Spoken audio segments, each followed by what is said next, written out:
Well, good afternoon, or should I say good evening, good evening, good evening, and welcome to Block Sports. Tonight I'm coming to you live, but I also come to you with a heavy heart because a good friend of mine lost his wife a week and a half ago, and her funeral will be tomorrow. And another one of my good friends that I marched in the Sonic Boom of the South with, he lost his wife a week and a half ago, and her funeral was this past Saturday. And the one thing I say to you, and I say to everyone that's out there, make sure you take care of yourself. For the mere fact that we feel that we can do what we want to do, eat what we want to eat, act the way we want to act, and there are no ramifications. Unfortunately, there's always ramifications to what we do. And sometimes it's just hereditary that things will happen to us. But always remember to put God first in all that we do and in everything that we do. By putting God first, in the end, we know where we are going. Yes, we are here to talk about Block Sports. We're here to talk about HBCU sports. But in the end, what we're talking about is just sports. And the bottom line is, whether it's a family member, whether it's a friend, or an acquaintance, we still must take care of ourselves and must look after each other. And because of that, my heart goes out to both Joe Phillips and Morris Armstrong, and even before then, several weeks before that, to the family of Kevin Kennard, another individual that I marched in the Sonic Boom of the South with. Magnificent trombone player. And but to each of these individuals and their family members, may God be with you. May God strengthen you in everything that you do. And sometimes you don't want to start on a somber note, but unfortunately this was just laying heavy on my heart. And I wanted to make sure that I was able to speak about it, because one of the things that Joe Phillips would always do during the time when Jackson State plays Tennessee State, he's always in the stands. He's always there for the Southern Heritage Classic between Jackson State and Tennessee State. And that game will be in 2 weeks on September 10th. And of course in Memphis, Tennessee, and that may be the last time, for a while at least, that Jackson State plays Tennessee State, or at least until they negotiate a new contract deal with the two teams. And I know that was a bone of contention with Jackson State. And one of the things that I can say, I cannot say whom the information came from, not from this current administration, I will say that. But the one thing I can say is, even though Jackson State did sign a new contract and re-up on the contract for the Southern Heritage Classic, they were always, how would I say it, concerned and wondering why were they being lowballed in terms of classics and in terms of participation in this particular game. It was always assumed that Jackson State would always just go and play in the Southern Heritage Classic against Tennessee State. But no. And also, one of the fallacies that a lot of people had was that the contract was written between Jackson State and Tennessee State. No, it was not. No, it was not.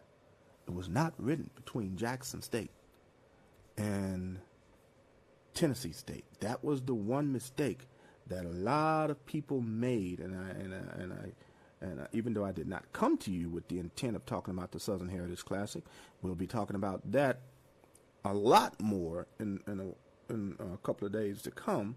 But since we're talking about it, I cannot remember the team, or I'm sorry, not the team, but the entity that the actual contract is written with.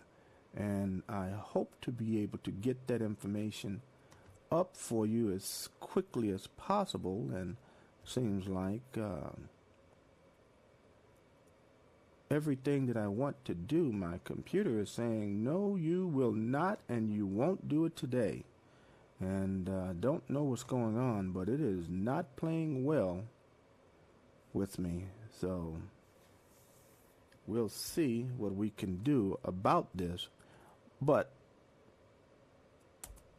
one thing I will say is that for this particular game and the Southern Heritage Classic, between these two great teams, it'll be kind of interesting to see the actual outcome between Jackson State and Tennessee State. Jackson State, with their coach, has been in this position, and Coach Prime has been playing for and has been coaching a lot longer than Coach Eddie George. And because of that, he has a lot more experience in being on the sidelines. But Coach Eddie George, the one thing I can say, has, to my understanding and everything that I'm gleaning, has a lot coming behind him, and he is making a lot of headway. And that's a good thing to hear, and that's a good thing to know. And with them making headway, that means, should I say, this bodes for a great Southern Heritage Classic. And the entity is the Summit Management Corporation, and that's who I could not remember, SMC, Southern Summit Management Group Corporation. And they are the ones that the contract is through. It is not a direct contract between Jackson State and Tennessee State. The contract is actually written between the two schools by Summit Management Corporation. And that is the entity in which Jackson State previously and currently has issues with in terms of the amount of money they're being paid to play in this game. And this was prior to, again, this was prior to the current administration, sports, the current head coach, and the president. This was before the current administration was in place that Jackson State expressed concerns about being paid more. But after this game is over on September 10th, we shall see whether or not a new contract is written to extend the game, or will there be a hiatus between Jackson State and Tennessee State, especially for the football year of 2023. After this game is over, we shall see what transpires, whether or not they're able to negotiate a new contract, or this game will be put on hiatus against Tennessee State and Jackson State.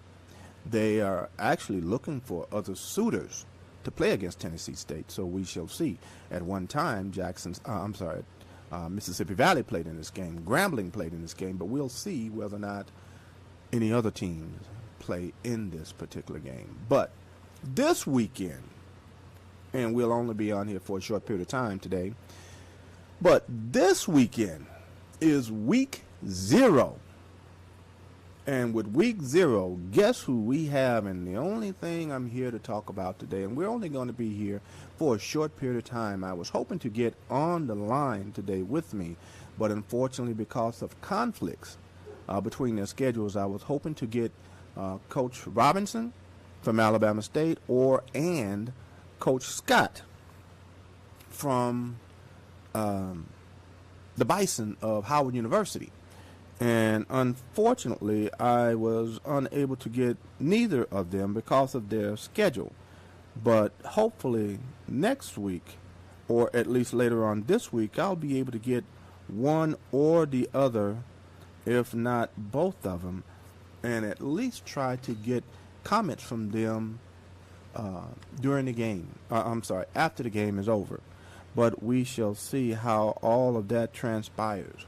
But one thing I will say is that I will be down there. I will do a pregame show. And it's going to be very interesting to see what Alabama State brings to the table.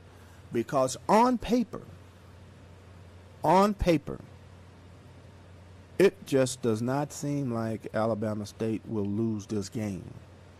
And it does not seem as if Howard University has a chance on God's green earth.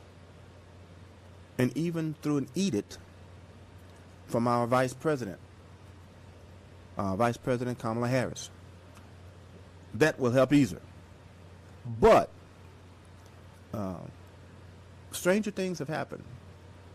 Coach Scott has now had a full year to integrate his scheme, his philosophy with his players. I had a chance to interview Coach Scott at Media Day, at the MEAC Media Day. And the one thing I can easily tell you is that his players, you can tell players when they're really confident. And I had a chance to speak, and I'm not going to mention those teams, and I'm not going to mention those players. But you see players who say, yes, we're intending to win, and we know what we're up against, and we believe that this is going to be the year. You can see when the players actually believe it, and you can see it when players, it's just lip service. But watching the guys from Howard University, the Howard Bison, with their Coach Larry Scott, the one thing I can say is, looking at those players, it was a little bit more than lip service, because they had a belief that, yes, we can win this. This can be our year. This will be our year. And we can see that we can continue the winning tradition of the MEAC in the MEAC SWAC Challenge.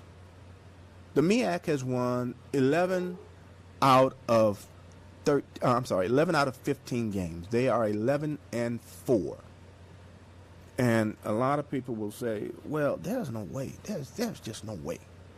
No way that Alabama State can lose. I mean, it's Howard University. Howard has never really had a good football team. I mean, it's been a while. It's been a long time since they've had a good football team. But in recent years, it's been a long time, and a long time coming since Howard University has had a good football team. And with Alabama State playing Howard this year, being their first game, a lot of individuals don't see it being the first game that Howard University will show up.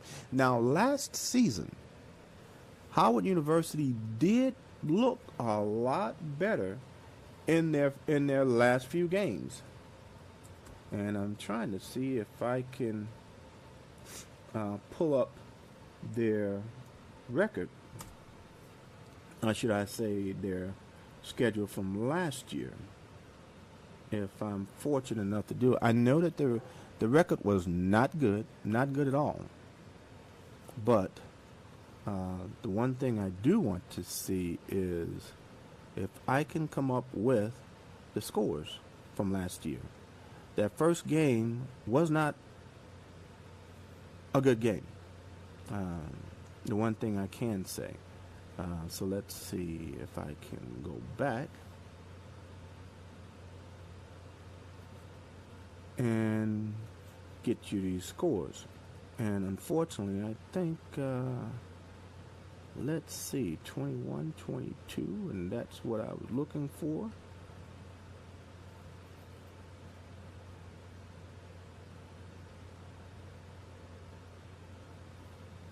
in games being played against MEAC opponents, Norfolk State, even though they lost, the offense came to play. And these were their last 5 games. The last 5 games. Unfortunately, they only won one of those 5. But in the first game of the last 5 games that they played, even though they lost 4 out of 5, but this tells their progress. Norfolk State 45-31, and Norfolk State, with Coach Odoms, he's turning that team around, and that's going to be a tough team this upcoming season. I think if South Carolina State does not make it back to the championship game, to the Celebration Bowl, this is the team that we're to look for, because Coach Odoms, he's a man on a mission. Next team, Delaware State. Even though they lost, it was 30-23. Another good offensive showing. South Carolina State, the eventual Celebration Bowl winner, Howard University, well, and as I indicated, they lost, but they lost by a score of 15-12. And North Carolina Central, the team that almost made it to the Celebration Bowl, losing, of course, to South Carolina State, because South Carolina State made it through the MEAC undefeated. And unfortunately, Howard University lost to North Carolina Central by a score of 45-27. But in their final game, they defeated Virginia Lynchburg by a score of 56-6. So even though, as we look at the scores here,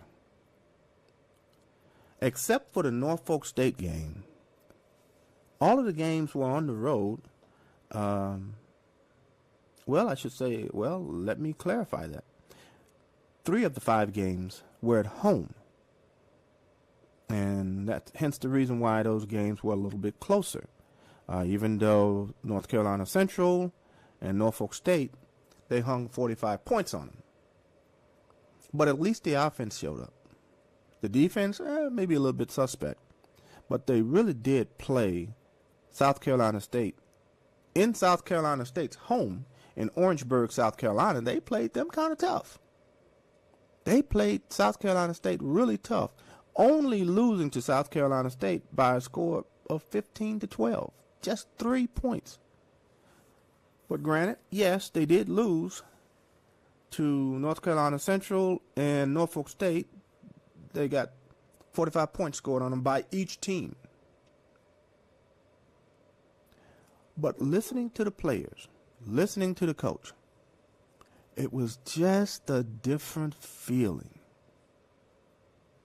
And listening at Coach Robinson for the Alabama State Hornets, he was very confident during the MEAC SWAC interview session that they had. And I can easily say that, and I don't know if you guys can hear my dog in the background, but he's enjoying himself watching people pass by. But the one thing I can say about Coach Robinson is that he really believes in his players. He really believes in his team. And watching him and watching his players, they have all of the confidence in the world that they will win on this upcoming Saturday, August 27th. And the game starts at 7 p.m. So we shall see what will transpire on that day, whether or not the Hornets will win or the Bison of Howard University. We will be there, and we're waiting on confirmation of our spot or where we will be located, whether we will be in the press box or on the grounds with the fans. And if we're on the ground with the fans, then we will come to you a lot earlier during the day, probably between 2 or 3 o'clock, and we'll have all of the fans around us. But if we're in the press box, we will come to you live at 5:30. And we will come to you with more information, more content, and we will talk to you specifically and give you more specific information from the coaches. Hopefully get a chance to delve into more specifics. And if we get a chance to get the coaches involved, then you'll be able to hear directly from them. I will also have replay from Media Day for each one as we discussed how their teams look, how they feel about the game, how they feel about the MEAC SWAC challenge, and how well the SWAC has done against, or should I say how well the SWAC has not done against the MEAC, because in this specific game, the MEAC SWAC challenge, in this specific game, they've not done well. They've not done well at all. Now, in games outside of the MEAC SWAC challenge, as I indicated either last week or a couple of weeks ago, they have been successful against, the SWAC has been successful against the MEAC. As a matter of fact, Alabama State was able to defeat South Carolina State. Alabama A&M was able to defeat South Carolina State during the season of last year. And as a matter of fact, let me pull up that score from last year and see.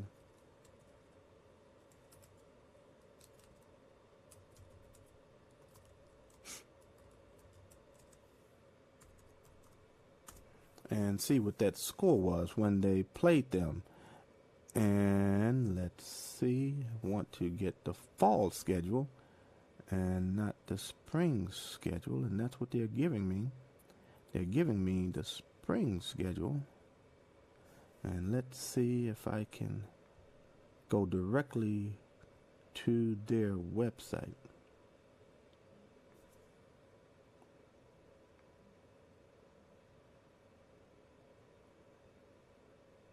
And so when they played South Carolina State, that game was in Alabama. And Alabama A&M did defeat South Carolina State, but the score was 42-41. And one of the things that Coach Pugh indicated is that they almost came back and won that game because Alabama A&M was really putting it on them. But what transpired is that South Carolina State, they came back and they almost won the game. They almost pulled that game out. And that was the first game of the season that they lost 42-41. And to tune up for that game, South Carolina State, tune up for the season, I should say, unfortunately, they lost the first 4 out of 5 games. They lost to Alabama A&M, 42-41. This is South Carolina State. And just letting you know, and kind of switching horses here, they lost to Clemson by a score of 49-3, and New Mexico State by a score of 43-35. And then they did win against Bethune by a score of 42-35, but then they turned around the following week and lost to the Florida A&M Rattlers. So that was 2 schools in the SWAC, even though the Rattlers, Florida A&M, they were in the MEAC, but that was 2 schools that they actually lost to. And when they lost to Florida A&M, that's why a lot of individuals thought that Jackson State would have their way, because Florida A&M defeated them by a score of 30-7. And they felt that in the Celebration Bowl from last year, that Jackson State would have their way against the MEAC foe of South Carolina State. But as I indicated, it's just been a tough go for the SWAC against the MEAC. The SWAC is supposed to be the conference, the dominant conference of all HBCU conferences. But in the SWAC-MEAC challenge, it seems that the SWAC just can't quite get over the hump. I'm SWAC through and through. Everyone in my family graduated from a SWAC school except for my son. He graduated from Florida A&M. But I guess you can say he graduated from a SWAC school now, but when he graduated from school, they were in the MEAC. They were in the MEAC. And even then, Jackson State defeated Florida A&M. But not in this MEAC SWAC challenge. But as I indicated, as we look at this, and as we foresee what will transpire on Saturday at 7 p.m. in Atlanta, Georgia, at Georgia State University's football stadium, when the Howard University Bison take on the Alabama State Hornets, it'll be very interesting to see what transpires. And not only that, this game is really close to Alabama State, which means Alabama State will have a huge presence at that game. They're just talking about right next door, Alabama to Georgia. That's a nice short road trip for Alabama State fans to come over to Atlanta. So it'll be very interesting to see in terms of fan participation how this game will look. Last year, between North Carolina Central and Alcorn dominated in terms of stand presence. Fans all over the stadium, all that purple in the stands, just going nuts. But guess what? Central won the game. But we'll see. And as I said, we shall be there, and we will be there live and in person, coming to you from Atlanta, Georgia. Just keep us, we'll keep you posted, and keep a lookout for us for this upcoming Saturday as to what time we will be coming to you live from Atlanta, Georgia, for the MEAC SWAC Challenge between Howard University and the Alabama State Hornets. So the Bison against the Hornets. We'll see if the Bison run wild or if the Hornets sting the Bison all the way down to the ground. So until then, as I said, this was going to be a short show for the mere fact we're looking to put in a lot of time in Atlanta. So in preparation for that, just keep your ears to the internet. Keep your fingers right there on the button, because we'll come to you live. And we want to make sure that we bring to you the latest and the greatest. And as we hear of anything, we'll make sure that we bring it to you live and in person. And if not, we'll make sure we post it on the website for you. So may God bless you. May God keep you. And we will see you on Saturday.